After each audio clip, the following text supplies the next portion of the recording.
बिहार में 7वें चरण की शिक्षक भर्ती में एनआईओएस की एलिजिबिलिटी से संदर्भ में आज दिनांक 21 दिसंबर 2023 को एक पब्लिक नोटिस निकाली गई है बीपीएससी के माध्यम से। आप स्क्रीन पर देख पा रहे होंगे। टोटल 3 पेज का ये नोटिस है, जिसमें सबसे नीचे जब आप जाएंगे तीसरे नंबर पेज पे तो एनआईओएस की एलिजिबिलिटी के बारे में बातें लिखी गई हैं। यहाँ पर आप देख सकते हैं अन्य महत्वपूर्ण प्रावधान एवं शर्त में माननीय सर्वोच्च न्यायालय के सिविल अपील नंबर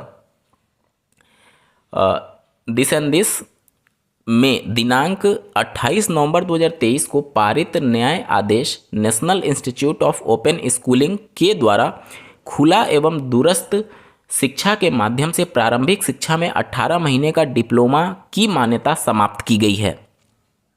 ज्ञातव्य है कि बिहार राज्य सरकार विद्यालय अध्यापक नियमावली 2023 की यहाँ पर सारे पॉइंट्स लिखे गए हैं के तहत यह प्रावधानित है कि शिक्षक प्रशिक्षण के किसी भी उपाधि के मान्यता के बिंदु पर अथवा किसी उपाधि विशेष के समतुल्यता के बिंदु पर किसी प्रकार के विवाद की स्थिति में राष्ट्रीय अध्यापक शिक्षा परिषद के परामर्श से शिक्षा विभाग का निर्णय अंतिम होगा।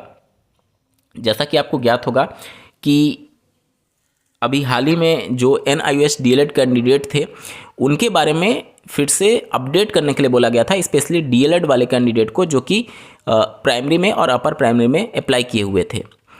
वहाँ पर डिफ्रेंशिएट करके बताना था कि आप एनआईओएस से हैं या फिर रेगुलर डीएलएड से हैं। और अपर प्राइमरी में जिनके पास एनआईओएस की डिग्री के साथ साथ बीएड की भी डिग्री थी उनको स्विच करने का मौका आयोग ने दिया हुआ था।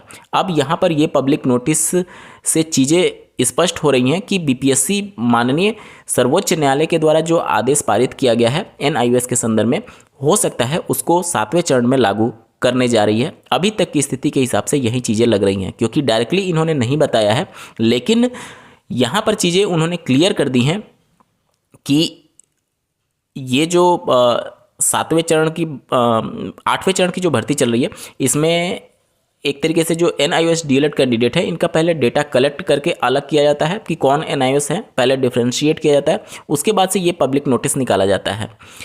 यहाँ पर आप देखेंगे बीएड के भी संदर्भ में आयोग ने कुछ स्पष्ट नहीं बताया था, लेकिन ये चीज़ें हुई थी। अगर जो एनआईओएस डीएलएड कैंडिडेट जो इस शिक्षक भर्ती में हैं, अगर अपने अभ्यर्थन को बचाए रखना चाहते हैं तो आपको तुरंत कोर्ट का दरवाज़ा खटखटाना चाहिए, क्योंकि ये भर्ती ना तो सब्जेक्ट टू आउटकम थी बल्कि इसका जो विज्ञापन था वो पहले भी जारी हो चुका था। आपके मन में सवाल आएगा कि फिर 7वें चरण में बीएड क्यों बाहर हो गए, वो भी तो सब्जेक्ट टू आउटकम नहीं था।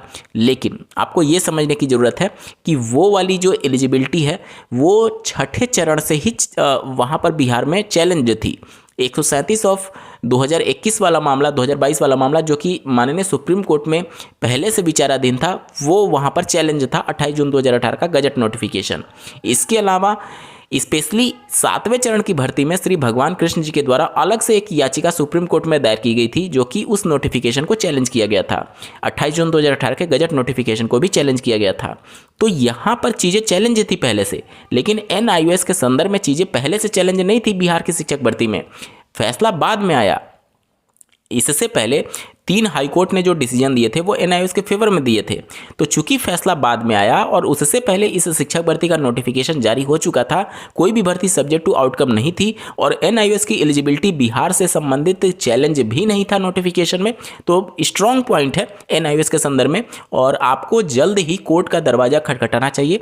और अगर एनआईओएस का रिजल्ट जारी नहीं करती है आयोग, तो पहले तो आपको रिजल्ट पर स्टे लेना चाहिए, उसके बाद ये सब्जेक्ट टू आउटकम करवाना चाहिए भर्ती अगर एनआईओएस को नहीं लेती है। क्योंकि इन केस अगर सुप्रीम कोर्ट या फिर हाई कोर्ट बाद में एनआईओएस के फेवर में फैसला देती है, ध्यान से समझिए, क्योंकि ये भर्ती चूंकि पहले से नोटिफिकेशन जारी था और बाद में जाकर के इसके संबंध में फैसला आता है और सब्जेक्ट टू आउटकम ही नहीं था, तो इस पर इम्पैक्ट पड़ने की संभावनाएं कम रहेंगी। तो अगर एनआईओएस वाले अभ्यर्थी इस पूरी भर्ती को सब्जेक्ट टू आउटकम करवा लेते हैं तो निश्चित तौर पर भले ही ये एनआईओएस को बाहर करते हुए मेरिट लिस्ट बना दे, लेकिन बाद में इनको पद देना पड़ेगा। तो ये सभी चीज़ें हैं। एनआईओएस डीएलएड के लिए इस समय कठिन समय है बिहार के परिप्रेक्ष्य में, और अपने वजूद को बचाने के लिए आपको निश्चित तौर पर कोर्ट का दरवाज़ा जरूर खटखटाना चाहिए। इस वीडियो को देखने के लिए धन्यवाद।